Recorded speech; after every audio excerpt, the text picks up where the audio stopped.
What if you never truly die? Have you ever heard of quantum immortality?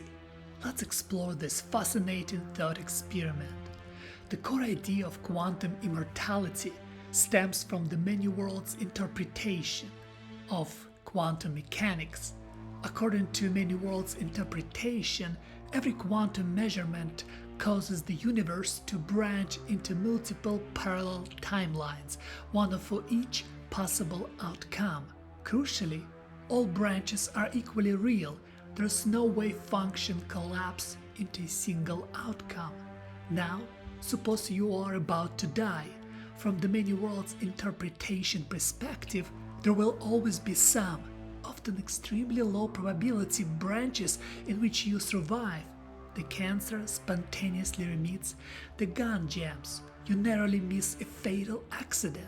A miracle cure is discovered at the last second, or countless other improbable event aligns perfectly to keep you alive. Your subjective consciousness can only exist in branches where you are still alive to experience anything.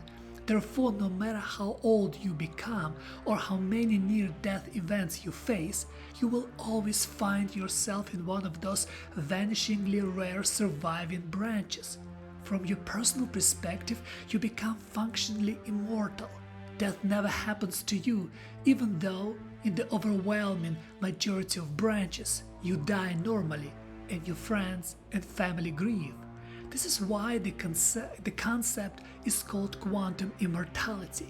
It doesn't mean your body never dies in any branch, but rather that there is always at least one branch and you always experience one of those in which a version of you continues living.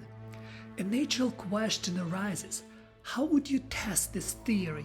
The answer is that you can't, at least not in a way that would convince anyone else.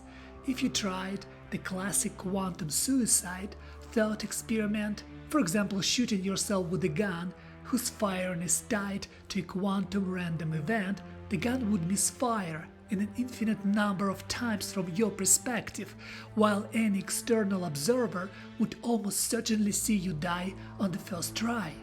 Another intriguing question is, what happens when, in one of these surviving branches, you become extremely old?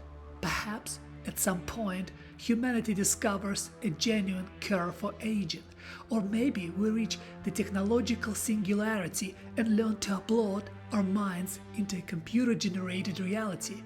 In that scenario, quantum immortality could evolve into a new kind of quantum computing immortality where consciousness persists indefinitely inside a perfectly stable simulation running on the most powerful quantum computers imaginable.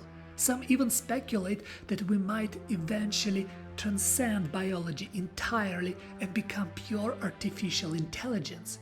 When the original biological body finally fails, after hundreds or thousands of years, consciousness wouldn't end. It would simply shed the fragile meat vessel and transform into raw computation, opening up new realms of experience and dimensions of reality that are impossible to perceive from within biological constraint.